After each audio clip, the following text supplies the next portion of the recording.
Clara Avery had always trusted the land more than she trusted people. The earth didn't lie.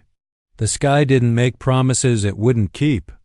The wind told her when storms were coming, and the cattle's restlessness warned her when a predator lurked too close. Life had taught her that nature was reliable, even in its cruelty. But that morning, the land betrayed her.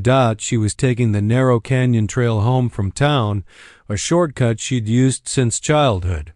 The sun rode low on the horizon, turning. The canyon walls a deep copper that shimmered like a living flame. Clara hummed softly to herself, brushing dust from her skirt, her thoughts circling the letter folded in her pocket. The one confirming her father's property dispute was worse than she feared. She didn't see the loose shale until it slid under her heel. The world tilted. Clara gasped as her foot shot out from beneath her. She tried to catch herself, grabbing a jut of rock, but her fingers slipped. Her back hit the earth and she rolled down the slope in a blur of dust, brush, and pain. When she finally came to a stop, a sharp bolt shot through her leg so fiercely she saw white. For a moment she couldn't breathe. She tried to move her ankle. Nothing. Tried again. Nothing but a hot, stabbing agony. Panic clawed up her throat. Then she heard footsteps. A shadow crossed her, blocking the harsh sun.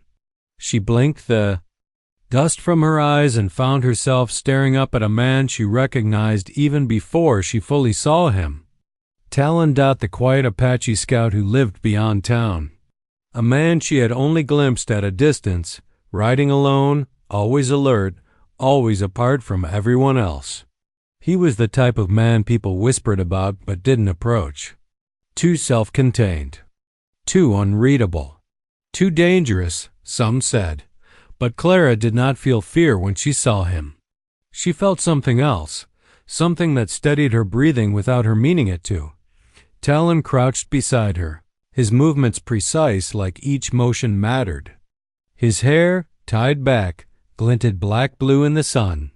His expression was unreadable, but his eyes, dark, sharp, quietly assessing, swept over her injury with deep concentration. "You fell," he said, his voice calm and low, the kind of voice that could anchor even the wildest storm. Clara managed a weak laugh. "That much I gathered." "Where does it hurt?" "My leg. I can't move it." The words slipped out shakier than she intended. She swallowed, her throat dry. "I don't know what happened." Talon nodded once. "Don't move." His hand, steady and warm, slid beneath her calf. The simple contact jolted her, not from embarrassment, but from the intensity of his focus. He wasn't rough. He wasn't hesitant. He handled her like someone who had mended wounds before, someone who understood exactly how to touch without causing more harm. But the moment his hand reached the underside of her leg, Talon froze. His eyes narrowed. His fingers felt around the dirt, then closed on something metallic partially buried in the dust. Clara's breath hitched. "What is it?" Talon didn't answer immediately. His jaw tightened in a way that made her heart drop into her stomach. He brushed away the loose dirt, and the metal jaws of a trap glinted back at him. Not a hunting trap meant for coyotes. Not a rancher's device carelessly placed. This was newer. Sharper. Set deliberately. And far too close to a trail no animal would wander. Talon's voice, when it came, was quiet but edged with steel. "You didn't fall, Clara. Someone placed this here. Someone wanted you to step on it." The canyon air suddenly felt colder than winter. Clara's pulse hammered as understanding washed over her. This wasn't an accident. This wasn't bad luck. Someone had laid a trap for her on the very route she took home. Her mouth went dry. "But who would—" Talon didn't let her finish. "We talk later. First, we get you safe." He slid one arm beneath her shoulders and another under her knees, lifting her with startling strength. She gasped, not from pain, but from the realization of how effortlessly he carried her. Up the canyon wall, the wind whistled through the rocks like a warning. Something had begun, and Clara did not yet know how deeply. Talon would become part of it. Talon carried Clara as if her weight meant nothing, his step sure and silent on the uneven canyon ground. Every breath she took tasted like dust and fear, but his steady heartbeat against her shoulder grounded her. Even injured, even shaken, she couldn't help noticing how controlled he was, not angry, not startled, just fully alert. Like a man who had lived through worse and learned how to keep his soul steady. He set her down gently near a smooth rock outcrop where the shade offered relief from the burning sun. Clara winced as she adjusted her leg, but the pain was duller now, replaced by something colder. Suspicion. She had enemies, little ones, she always thought, gossips, land-hungry neighbors. Men who resented that a widowed woman managed her father's ranch better than many of them managed their own. But none of them, none, she believed, would be vicious enough to lay a trap for her. Talon knelt beside her, his face unreadable as he inspected the metal device more closely. He tugged it free from the dirt with a controlled strength, careful not to set off the powerful spring mechanism. Clara shivered at the cruel grinding sound of metal against stone. "That's no ranch trap," she whispered. "No." His voice was low, a warning in itself. He turned it in his hands, studying the teeth, sharp, polished, lightly oiled. This was made not for animals. For someone walking on two legs, she swallowed. Someone meant, to catch me? Talon's jaw flexed. Or stop you. The trap clicked as he closed it with practiced efficiency, the jaws snapping shut in a way that made Clara flinch. He slid it into the dirt beside him like evidence in a murder case. She searched his face for anything that resembled comfort, but Talon did not speak comforting words. He spoke truths, even the ones she didn't want to hear. "That trap was placed no more than 2 hours ago," he said. "Fresh tracks, fresh scent of oil. Whoever put it there expected someone to come by soon." Her mouth felt dry. "But the canyon isn't busy. Hardly anyone uses that path except you." Talon met her eyes, and the look in them was so sharp, so piercing, that she stopped breathing a moment. It was true. Clara used that trail almost daily. Everyone close to town knew it, too. She didn't hide her routine. She never imagined she'd need to. She wrapped her arms around herself instinctively. Why would someone do this? Why? Talon lifted a hand. Not to silence her rudely, but because he'd heard something. His head turned slightly. His shoulders straightened. His breath stilled. "Talon?" She whispered, dread curling through her stomach. He didn't answer immediately. His eyes scanned. The canyon walls, the dusty trail above, the shadows shifting with the late afternoon sun. He didn't look frightened, but he did look like a man calculating risk for both of them. After a long moment, he spoke. "There are tracks leading away, but they circle back. Whoever said this is not far." Her heart lurched. "You mean they're still here?" "Watching," he said quietly. "Waiting to see if their trap worked." A wave of nausea rolled through her. Talon rose to his full height, becoming suddenly larger, more formidable against the jagged canyon walls. The wind tugged at the ends of his hair as he surveyed every inch of terrain. He moved with purpose, scanning the ground, examining each disturbed stone and broken twig. Clara watched him with awe and fear tangled inside her. He didn't move like a man guessing. He moved like someone who read the land as easily as reading letters on a page. After several minutes, he returned, crouching again beside her. "There were 2 men," he said. "One light-footed, one heavier. The lighter one set the trap. The heavier stood watch." Clara felt the blood drain from her face. "Do you know who?" He shook his head. "No faces, not yet. But you think," she hesitated, "they were coming for me?" His expression hardened. Protective, unyielding. Yes. The canyon felt suddenly too small, too quiet. Talon reached for his knife, not dramatically, but methodically, slipping it into a sheath at his belt. "We need to move," he said, "before they come back to finish what they started." He slid an arm beneath her again, lifting her gently, but with an urgency she hadn't heard from him before. Clara clung to his shoulders, fear trembling through her bones. "Talon," she whispered, her voice thin, "what if they're still watching us?" He glanced over his shoulder at the ridge above, then back to her, and for the first time since she had known him, she saw something like fire in his eyes. "Then," he said, "they will learn they chose the wrong woman to hunt."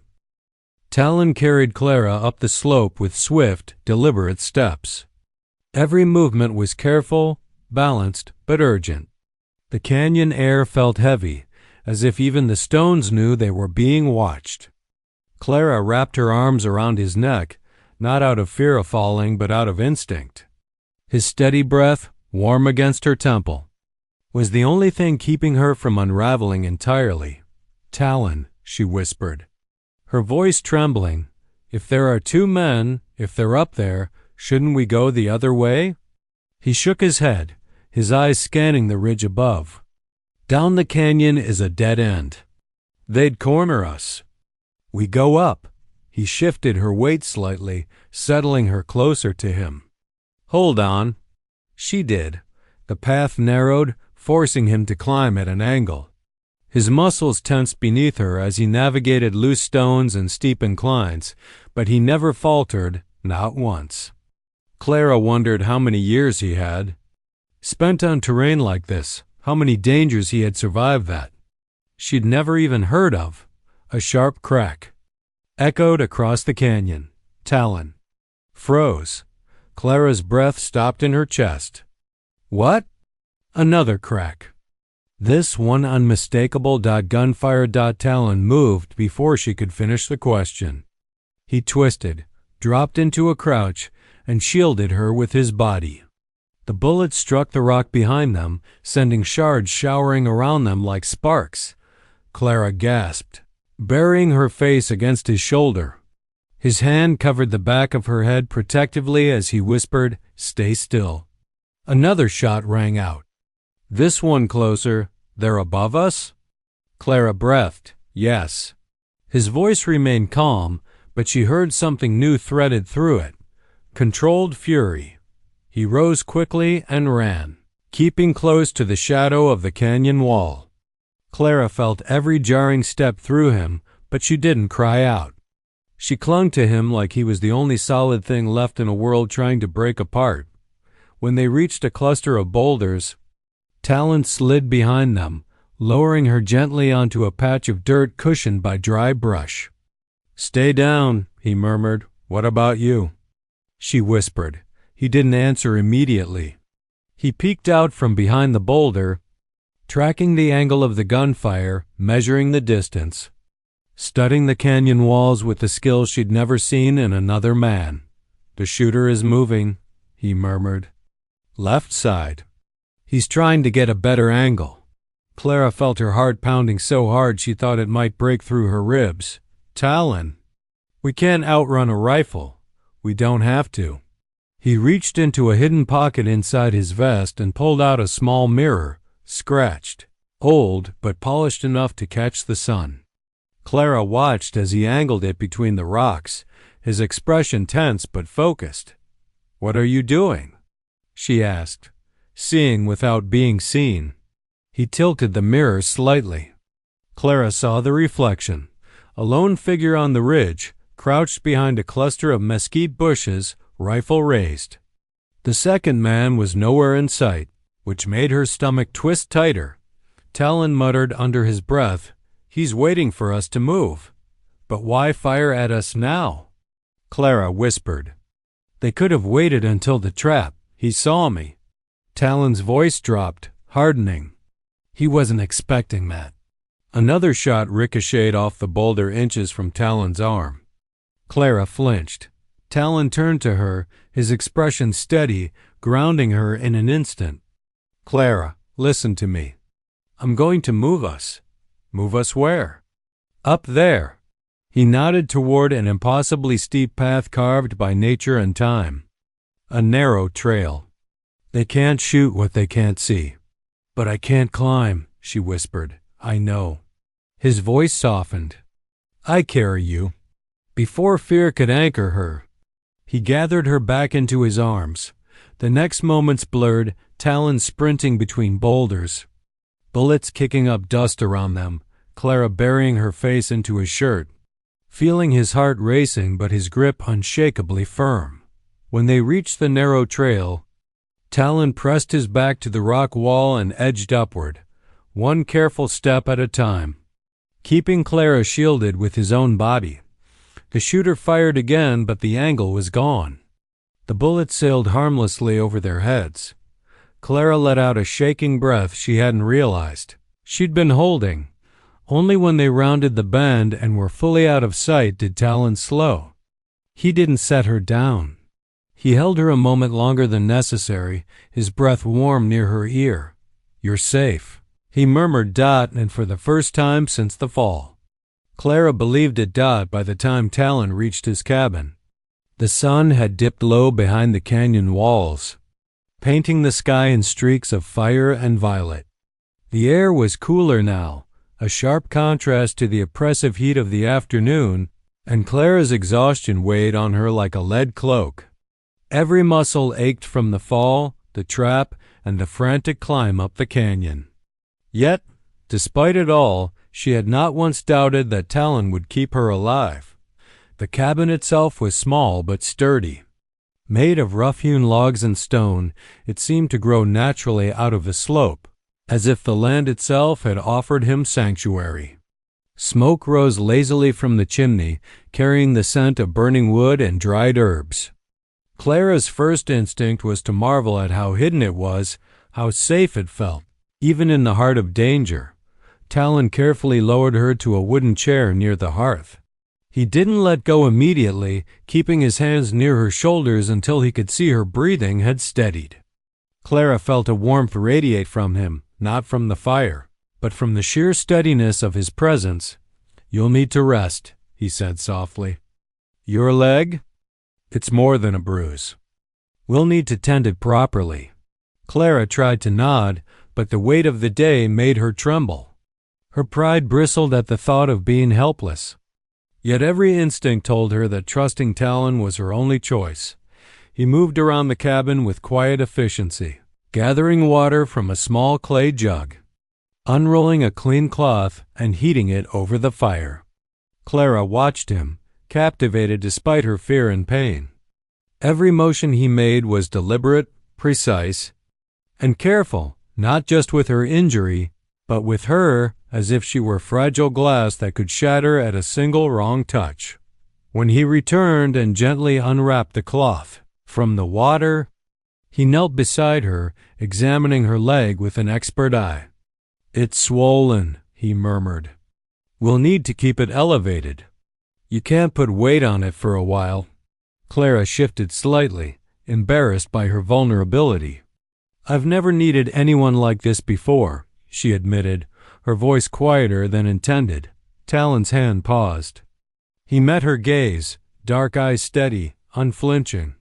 Some things, he said carefully, aren't about needing. They're about surviving. Right now, survival means letting me help. There was a firmness in his tone, but it wasn't cold, it was protective, commanding in a way that left no room for argument, and yet she didn't feel imprisoned. She felt safe. As he wrapped her leg in the cloth, the warmth of his hands against her skin made her pulse quicken.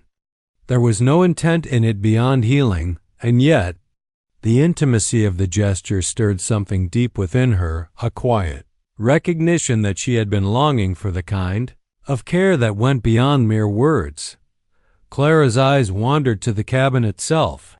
Sparse, utilitarian, but with touches of life, a carved wooden bowl on the table, herbs hanging from the rafters, a woven blanket thrown over a chair.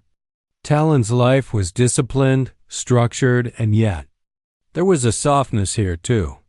A space made for peace amidst the wilderness. Clara began, then stopped. She wasn't sure how to put into words the tumult of gratitude, fear, and something more that throbbed through her chest.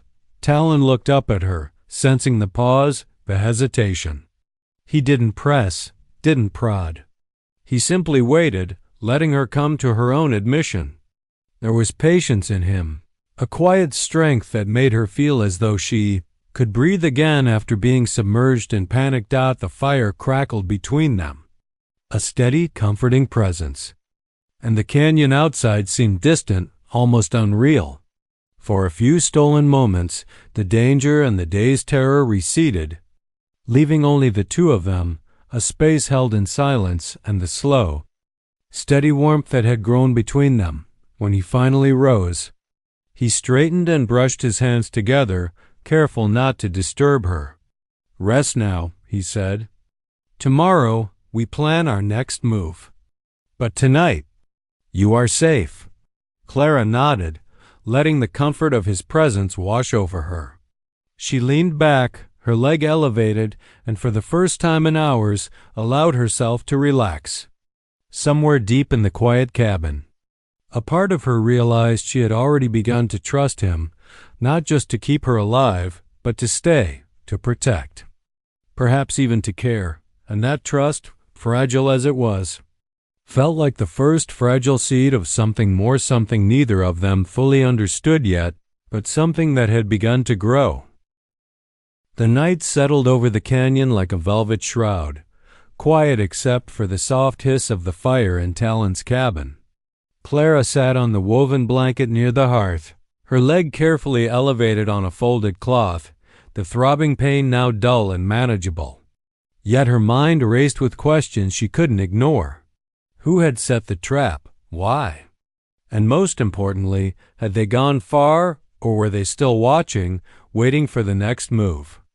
Talon moved silently around the cabin, packing a small bag with items that seemed ordinary rope, a few knives, and some dried provisions. Clara noticed the careful precision in every motion, the way his hands hovered for a moment before placing each object, as though the act of preparation itself was a ritual, a shield against chaos. She tried to speak, but words failed her at first. Finally, she said, "Talon, do you think they were sent by someone from my town?" He paused, holding a coiled rope in his hand.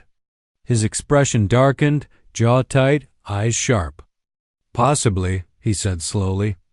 "The trap was made by someone who knew what they were doing. Whoever did this, they wanted to hurt someone, and they wanted to make sure it was effective." Clara felt a chill creep along her spine. "Someone who hates me?" she whispered. Talon's gaze met hers, steady and unflinching. "Not hate, exactly. Greed, fear, something that wants control." His words carried weight. He didn't sugarcoat, didn't offer comfort that wasn't real. He spoke the truth, even when it was unpleasant. The silence between them stretched, broken only by the occasional crackle from the fire. Then he turned toward her fully, kneeling beside the chair. "I traced the tracks after the trap was set," he admitted. "They didn't go far, but they looped around. And some of the footprints match someone you know." Clara's breath caught in her throat. "Someone I know?" He nodded, carefully, deliberately. "It's someone with access to your father's property, someone who could gain if you were out of the way." Her stomach twisted. She swallowed hard. It was true. Months ago, she'd noticed strange looks from a neighbor, a casual remark that didn't sit right, questions about the land. She had dismissed them, told herself she was imagining danger. But now, with Talon holding the evidence of intent in his hands, reality hit hard. "He's dangerous," Talon said quietly, reading her thoughts. "And he thinks he can manipulate this, scare you into giving up what's yours." Clara felt a lump form in her throat. Fear, yes, but also something else. Gratitude, relief, a quiet, stubborn trust that had taken root over the past hours. Talon was more than a rescuer. He was steady. He was reliable. And he was fierce in a way that made her feel protected without being caged. I don't know how to handle him, she admitted softly. You won't have to handle him alone, Talon said. His hand brushed the back of her chair, subtle but deliberate, as if to remind her that she wasn't alone in this, not now, not ever. I'll make sure he doesn't hurt you. Not while I'm here. The words settled over her, a promise wrapped in the quiet intensity of his gaze. Clara felt an unfamiliar warmth bloom in her chest, a combination of safety, admiration, and something that could only be described as anticipation for what else Talon might do, what else he might reveal about himself if she let him stay close. Talon stood, moving to the window to scan the canyon beyond. The moonlight reflected off the rocks, casting long shadows. We move at first light, he said. I'll follow the tracks, find him before he has a chance to strike again. But tonight, you rest. We can plan in the morning. Clara nodded, trying to absorb his presence and the steady calm that surrounded him. She realized she had been holding her breath for hours, days, maybe weeks, since her father had first mentioned trouble over the property. And now with Talon here, she could exhale. Yet as she watched him silently, she understood something else, something deeper. Talon had not only saved her from the trap in the canyon, he had anchored her in a way no one else had. He had given her a space to feel both fear and safety, pain and comfort, vulnerability and trust all at once. And that combination, fragile as it was, felt more intimate than anything she had ever known. Clara leaned back, her eyes following his figure as he traced the perimeter of the cabin, ensuring the night remained quiet. Somewhere in the shadows, a seed had been planted, a seed of trust, of admiration, and perhaps in time, of something that could grow into more. And though danger still lingered, she found herself daring to hope not just for survival, but for the possibility that she wasn't alone in facing it. The storm arrived quietly at first, the wind whispering through the canyon like a restless spirit. By evening, it had grown insistent, rattling the cabin walls and shaking loose leaves from the nearby trees. Rain lashed against the small windows and hurried, uneven sheets, and the fire sputtered, sending occasional sparks into the dim room. Clara watched it all from her chair, her leg elevated, wrapped in the cloth Talon had prepared, and felt the tight coil of tension in her chest begin to unravel, just slightly. Just enough to let her notice how safe she felt in the cabin. Despite the raging storm outside, Talon sat across from her, quiet as ever, his dark eyes scanning the shadows cast by flickering firelight. He wasn't restless or distracted, but Clara could feel the weight of his attention on her. Every subtle shift of his gaze, every slow, deliberate movement, spoke volumes, protection, awareness, and a kind of silent acknowledgement that she was not merely someone to save, but someone to consider, to respect, to guard. She tried to speak, but the words tangled in her throat. Finally, she whispered, almost to herself, I don't know how I ever survived out there alone. Talon's gaze softened slightly, though he didn't smile. You survived, he said quietly, because you're strong, and because you didn't have to face it alone. Clara's eyes dropped to her hands folded in her lap. She had prided herself on independence for so long, on not needing anyone, on keeping her pain private. Yet here, in the warmth of the cabin, hearing him speak with certainty, she realized how much she had longed for exactly this, someone steady, reliable, a presence she could lean on without fear of judgment or abandonment. The wind rattled the doorframe, and she flinched. Talon rose instinctively, moving to check it, then returned to her side. Storms hide dangers, he said simply. They also hide comfort, if you let them. She tilted her head toward him, a question lingering in her eyes. Comfort. Is that something you ever allow yourself? Talon paused, his jaw tightening. He seemed to consider the answer, then knelt beside her chair, the firelight casting his face in sharp relief. Not often, he admitted. I've always had to be ready for the worst, always on guard. But with you, I am still. That is not weakness. That is something I trust. Clara's chest tightened. The words, soft as they were, struck her with a weight she hadn't anticipated. Trust. The idea that someone like Talon, disciplined, cautious, self-contained, could let his guard down for her felt more intimate than any declaration of love. She started, unsure if she could give voice to the swirl of gratitude, relief, and emotion that rose in her throat. I've spent so long being afraid of losing control, of being vulnerable. He reached out a hand, hovering just above hers, as if giving her space to meet him halfway. Vulnerability is not weakness, he said firmly. It is honesty. It is trust. You are safe with me, Clara. That is all I ask you to know tonight. Her hands twitched, a desire to reach for his warmth warring with caution. She hadn't known anyone could make her feel this exposed, this seen, and yet this secure at the same time. The storm raged outside, but inside, the fire and his presence created a world apart, a space where fear and safety, pain and care coexisted in a fragile balance. Finally, she placed her hand lightly over his. The contact was small, hesitant, but it spoke more than words ever could. Talon's fingers tightened just slightly, a subtle confirmation that the gesture was welcome.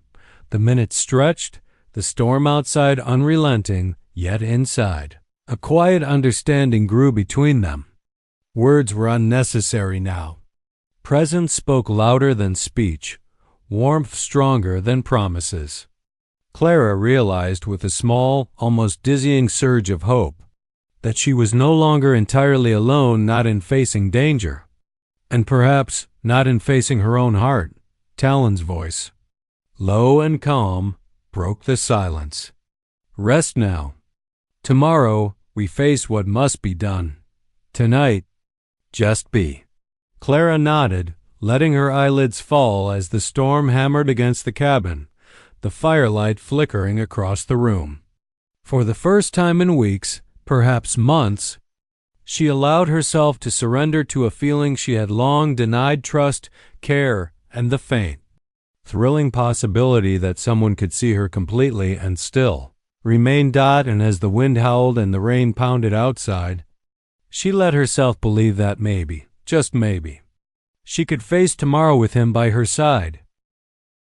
The first pale light of dawn barely lit the canyon as Talon crouched near the ridge, surveying the terrain below. Clara, sitting behind a cluster of rocks, watched him in quiet awe. Even in the dim morning light, he seemed larger than life, poised, alert, every movement controlled and deliberate. Her legs still throbbed from the injury, but in his presence, she felt steadied in ways she couldn't explain. You'll be safe here, Talon said without looking at her. Do not move until I tell you.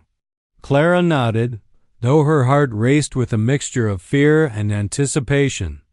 She trusted him completely, even if she didn't fully understand why. Her gaze followed every subtle shift in his posture, every glance toward the canyon floor, and she felt a stirring admiration for his skill, his focus, and the quiet intensity that had become almost unbearable in its pull. Below. The figure of the heavier man Talon had mentioned the night before moved cautiously through the shadows. Unaware that Talon had anticipated his every step, Talon's eyes narrowed. He's making the same mistake as before, thinking he can control the situation. He can't. Clara's pulse quickened. The man had tried to endanger her, yet now she watched Talon prepare to confront him. The mixture of fear and trust inside her twisted into something more profound, awe, and something dangerously close to admiration. Talon didn't rush. He moved silently down a narrow ridge, using the rocks and shadows as cover. His hands were steady, his body poised like a predator, moving with precise intent. Clara held her breath, watching his every move, feeling the tension in her chest as if she were part of the danger herself. The man's figure froze at the sudden sound of a twig snapping behind him. Talon had already positioned himself above, concealed by the rocks. One careful movement, one precise strike, and the man lost his balance. Tumbling to the ground with a startled grunt, Clara gasped softly, her heart racing as she saw Talon's expression remain unflinching. The man scrambled to rise, but Talon was quicker, intercepting him with a single controlled motion that left the assailant pinned against a boulder. There was no flourish, no excessive force, just efficiency, strength, and undeniable skill. Not another step, Talon warned, his voice low but filled with authority. The man froze, realizing he had miscalculated entirely. He was no match for Talon, who stood with the calm confidence of someone who had faced far worse than a greedy, desperate enemy. Clara's breath caught in her throat. She hadn't realized how much she had wanted someone like Talon in her life, not just to protect her, but to be present in the quiet moments, in the dangerous ones, in the space between fear and safety. Watching him now, she understood the depth of the trust she had placed in him. The man tried to bolt, but Talon moved faster, intercepting him before he could escape. A few controlled steps, a deft maneuver, and the would-be aggressor lay subdued, unable to resist. Talon's eyes met Clara's for a fleeting moment, the hint of a small, restrained smile appearing, almost imperceptible, before he turned back to ensure the threat was fully neutralized. Clara's chest heaved, a mixture of relief, admiration, and a stirring warmth she had not anticipated. Her mind raced with gratitude not just for her safety, but for the presence of someone so capable, so calm, so wholly devoted to keeping her unharmed. Talon didn't linger. He dragged the subdued man to a flatter portion of the canyon, securing him in a way that ensured he could cause no more harm. Then he returned to her side, his movements measured and precise. He offered a hand to help her steady herself. "It's done," he said simply, his voice low but steady. Clara let out a shaky breath, reaching for his hand. The warmth of his presence, the certainty of his skill, and the calm authority in his voice left her both exhilarated and deeply moved. For the first time in what felt like forever, she felt truly safe. Not just because the danger was gone, but because Talon had made her feel seen, protected, and cared for in a way no one else had. For a long moment, she stayed close to him, letting herself be comforted by the presence of a man who had faced danger to ensure her safety. The canyon, still quiet in the early morning light, seemed almost peaceful now, as though acknowledging the end of one threat and the beginning of something entirely different. And in that fragile dawn, Clara realized that her life, once defined by independence and caution, was now tethered to a man she could trust completely and without reservation. The canyon was quiet now. Morning had fully broken, spilling soft gold light over the rocky walls and illuminating the path Clara had once feared. The storm from the night before had passed, leaving a freshness in the air, a sense of renewal that mirrored the fragile peace settling in her heart. Clara sat on a smooth rock just outside Talon's cabin, her leg now carefully supported, and watched as he moved with easy familiarity around the small clearing. The morning air carried the scent of wet earth and pine, but more importantly, it carried the quiet assurance that the danger from the previous days was gone. Talon had neutralized the threat, ensured she was safe, and yet, in the calm aftermath, something more profound had taken root. "You should eat something," Talon said, appearing beside her with a small portion of bread and dried fruit. His movements were gentle, considerate, but carried a quiet authority that made her feel simultaneously cared for and protected. Clara accepted it, her fingers brushing his for the briefest instant. That small touch carried weight, a silent acknowledgement of trust, gratitude, and something deeper she hadn't allowed herself to name until now, You did more than keep me safe, she said softly, breaking the comfortable silence. You showed me what it means to trust someone. Talon's eyes met hers, dark and unwavering, reflecting a quiet warmth that seemed to make the canyon itself softer. Trust is not given lightly, he said, and it's not easily earned. But you have it now, Clara, and you've earned it. Her chest tightened at the weight of his words. The past days, the fall, the trap, the ambush, the nights of fear and tension had left her raw, exposed, and yet, somehow, unafraid.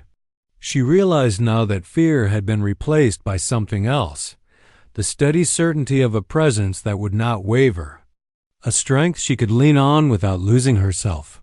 They walked slowly down the canyon trail together, Talon supporting her more than she needed, yet with no sense of condescension. Each step was a reaffirmation. Danger had passed, and a new chapter was beginning. She observed him closely, his calm, his focus, the subtle way he anticipated every step. She could see why people whispered tales of his skill, his discipline, and his courage. But she also saw the quieter parts, the patience, the restraint, the capacity for care that he had shown only to her. "Do you think life will be quieter now?" she asked, a small smile tugging at her lips. Talon allowed himself the hint of a smile, though it didn't diminish the intensity of his gaze. "Life is never quiet," he said, voice steady, "but the storms can be weathered. And sometimes the storms show you who is willing to stay." Clara felt warmth spread through her chest. It wasn't the fire of passion alone, nor simply relief, but a deeper recognition. Someone had chosen to stay. Someone had not only saved her life, but had remained close, steady, and entirely present when everything else seemed uncertain. As they reached the edge of the canyon trail, the sunlight spilled over the landscape, revealing the rolling plains beyond. Clara paused, taking in the sight, feeling both liberated and tethered in a way she hadn't anticipated. Talon's hand found hers again, stronger this time, holding it firmly yet gently. "You've done so much for me," she murmured, turning to face him fully. I don't know how to repay that." "You don't repay care," Talon said simply, his voice low but confident. "You accept it. You allow it. And maybe you give it back in your own way." The words settled over her, heavy with meaning. Clara realized she had already begun to give it back, not through words. Not yet, but through trust, presence, and a quiet acknowledgement that she could lean on him, rely on him, and even, in time, love him. The canyon stretched wide before them, a vast, untamed world filled with possibility. And for the first time in her life, Clara didn't feel afraid of the unknown. With Talon by her side, she understood that danger could be faced, fear could be quelled, and wounds, both physical and emotional, could be healed. The slow, steady warmth of his hand in hers, the certainty in his gaze, and the quiet strength of his presence were more than protection. They were a beginning. And Clara, who had once walked alone, finally understood the rare, fragile beauty of being seen, guarded, and cared for completely. Together, they stepped forward, leaving the canyon behind, yet carrying its lessons, its trials, and the bond forged in fire, fear, and unwavering trust. The past had shaped them, but the future, bright, uncertain, and full of possibility, stretched before them. And for the first time in a long while, Clara welcomed it.